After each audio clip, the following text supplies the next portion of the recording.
Assalamualaikum warahmatullahi wabarakatuh. Apa khabar semua? Didoakan semoga semuanya dalam keadaan sihat, dilindungi serta dirahmati Allah Subhanahu wa taala. Apa cerita Artitri hari ni?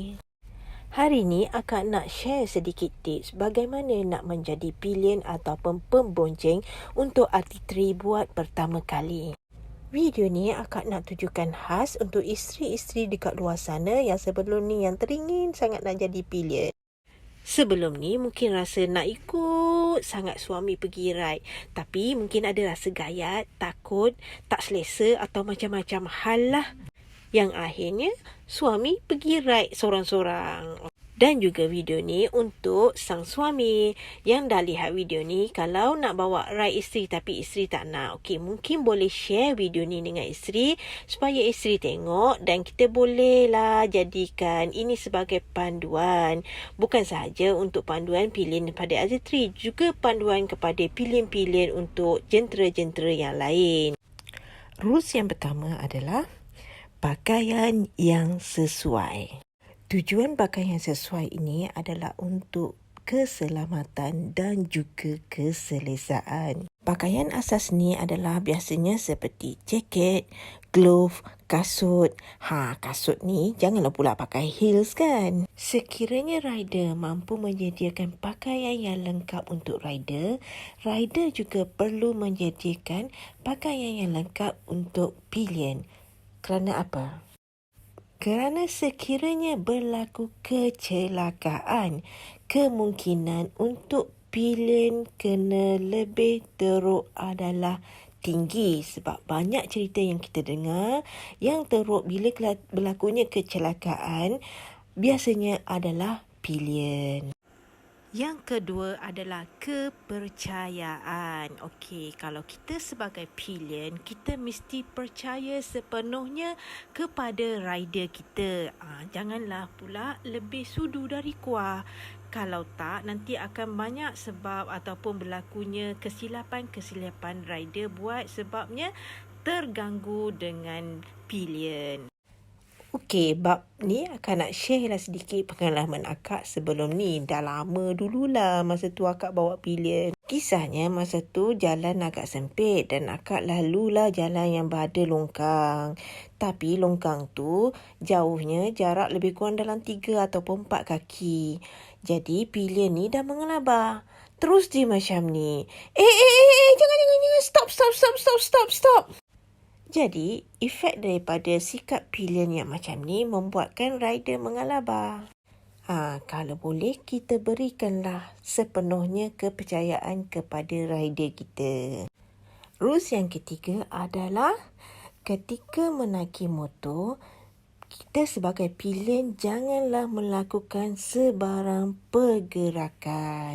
Sekiranya pillion melakukan pergerakan ketika di atas Artitri, dahlah rider nak bawa motor dengan berat 190 kg dengan berat pillion lagi yang mungkin dalam 60 ke 80 kg. Bayangkan betapa beratnya. Jadi sekiranya pillion melakukan pergerakan, kemungkinan besar motor akan bergoyang adalah tinggi kerana sekiranya bergoyang, kemungkinan rider akan lose control dan akan berlakunya kecelakaan.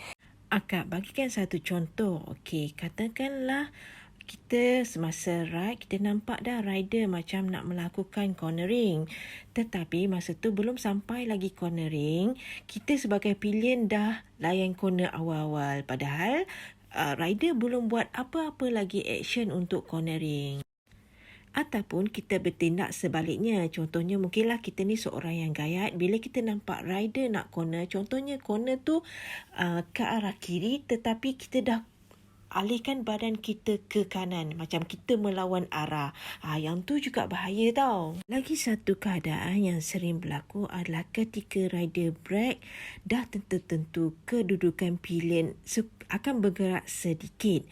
Dengan ketidakselesaan pillion, biasanya pillion cuba untuk membetulkan kedudukan. Ini juga adalah bahaya tau. Cara yang lebih baik adalah memberitahu rider untuk mengubah kedudukan dan mungkin dengan cara ini rider lebih bersedia ataupun akan berhenti. Sekiranya rider tidak berhenti dan dia membenarkan kita untuk melakukan pergerakan dan kita hendaklah melakukan pergerakan seminima yang mungkin. Keselesaan ni amat penting kerana untuk sama-sama kita enjoy ride bersama dengan rider kita. Rules yang keempat adalah komunikasi. Kenapa komunikasi ni sangat penting ketika ride? Okey, kalau rider tak selesa dengan sesuatu keadaan, rider perlulah memberitahu pilihan. Begitulah juga dengan pilihan. Sekiranya tidak selesa atau penat atau letih atau apa-apa sahaja perasaan ketika ride, kita hendaklah memberitahu rider. Okey, kalau kita nak berhenti contohnya, kita beritahu rider kita nak berhenti. Yang kelima adalah kedudukan pilihan. Okey, mana pula pilihan nak duduk kan? Mestilah di belakang rider kan? Tetapi seorang rider biasanya memerlukan kedudukan pilihan yang sesuai dengan rider. Ada setengah rider lebih selesa sekiranya pilihan berhampiran dekat dengan rider dan ada juga sebaliknya. Contoh, kalau akak sebagai rider, kebiasaannya akak lebih suka pilihan akak berhampiran dekat dengan akak supaya motor tidak bergoyang-goyang. Tetapi, suami akak berbeza pula. Dia suka agak jauh sedikit ke belakang untuk dia lebih selesa bergerak kerana dengan kedudukan ataupun saiz badannya yang besar, jadi dia lebih selesa untuk akak ke belakang sikit. Jadi apa yang perlu pilihan buat adalah ikut sahaja arahan rider. Sekiranya rider suruh ke belakang ataupun ke depan ataupun ke kiri atau ke kanan. Jadi terpulang kepada rider, kita sebagai pilihan just follow. Rules yang keenam adalah tumpukan perhatian. Demi keselamatan ketika ride, pilihan mestilah alert dengan keadaan semasa kerana yang memegang throttle dan brake adalah rider. Sekurang-kurangnya apa jua yang berlaku, pilihan lebih bersedia dan boleh meminimaliskan bahaya kepada pilihan. Contohnya ketika nak buat cornering, nak masuk simpang ataupun jalan yang berlubang, ada lembu ke. Jadi pilihan lebih bersedia sekiranya rider melakukan brake emergency atau apa-apa pun. Yang ketujuh adalah arah tuju ride. Sekiranya rider dah beritahu ke mana arah ride kita hari itu, contohlah kalau kita nak pergi ke Fraser Hill. Jadi kalau nak pergi ke Fraser Hill, sekurang-kurangnya pilihan adalah ambil tahu sedikit bagaimana keadaan jalan ke Fraser Hill, bagaimana keadaan cuaca. Jadi ini membuatkan pilihan akan lebih bersedia dengan keadaan tersebut. Yang ke-8 adalah ketika menaiki jentera RT3.